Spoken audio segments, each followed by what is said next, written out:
cadre ɓe fenandeɓe cadre ɓe fenaɓe manipulayɓe ko ɗum tum ɓurno bakade ɗo président Cellou Dalein Diallo cadre ɓe fenaɓe mani wonduɓe manipulation ko ɓe ɓurno baɗade président Cellou Dalein Diallo ko ɗum waɗi jama on no heewi kono fusi ala ko marsi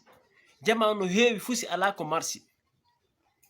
jama on no heewi ko marsi kon no raɓɓiɗi pot ko ɗum waɗi heri kon fof moɗon on salmina Allah waɗa hara on fof ɗon e jaam Josine Baba mini mono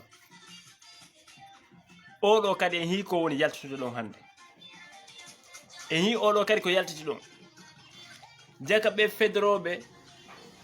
e waɗanɓe ɗo ɓata pour président Cellou Dalein Diallo himo tawa e maɓɓe himo tawa ko newnani ɓen yo ɓata pour ndu wawa hewde président Cellou Dalein Diallo ndaare oɗo noon ko cadre joni ko tawaɗo ka cellule de communication ene ko honnu onon fof enen fof meɗen e yii ko haɗi Alaji Cellou wawa hewndade ngu laamu ko honnu ɓeɗo ɓokki ko honnu ɓeɗo nafi ndaare wattani hiɗi depuis 2010 yimɓe arɓe ɓadi ɓen Alaji Cellou Dalein ɓe tawata ɓe hewta tun ka Alaji Cellou Dalein ƴetta poste jonna ɓe jontugol ɓe teddungal fondugol guineɓe ɓe fof fiyo leydi ndu yaara yeeso fiyo leydi ndi avance fiyo leydi ndu yaaro yeeso waɗana ɓe piiji ɗin fof 9-10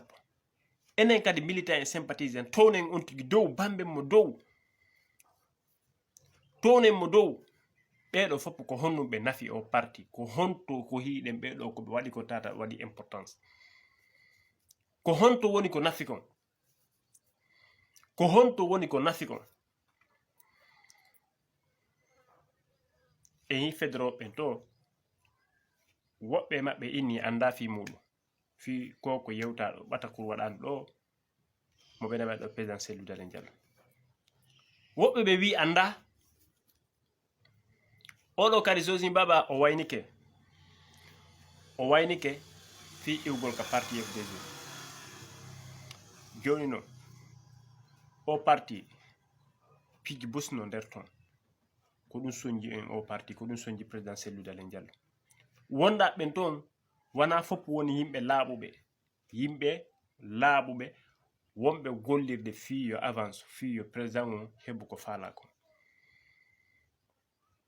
manipulation on no heewi toon manipulation on no heewi to moƴƴa senerde e Ousmane Gawal e Bawuri tigi tigi ɓe fof maɓɓe hiɓe famodiri e yimɓe busu wonɓe nder toon hiɓe waɗi filtré e honno yimɓe busu wonɓe nder toon ka parti toon ko ɗum woni addede ɗi piiji ɗo hannde pour le moment e kanko Josine Baba e décision ƴettaka hay fof tawti makko kono haray ko en andu ko ɓuuti holli ko muusi kanko Josine Baba ko waɗi ɗo ko wona golle labaɗe woni ko waɗi faalaɗo président mum on yo ardu leydi faalaɗo président mum on yo heɓu laamu naɗe golle ɗo oɗo hanno wadde wonade golle ɗo oɗo hanno wadde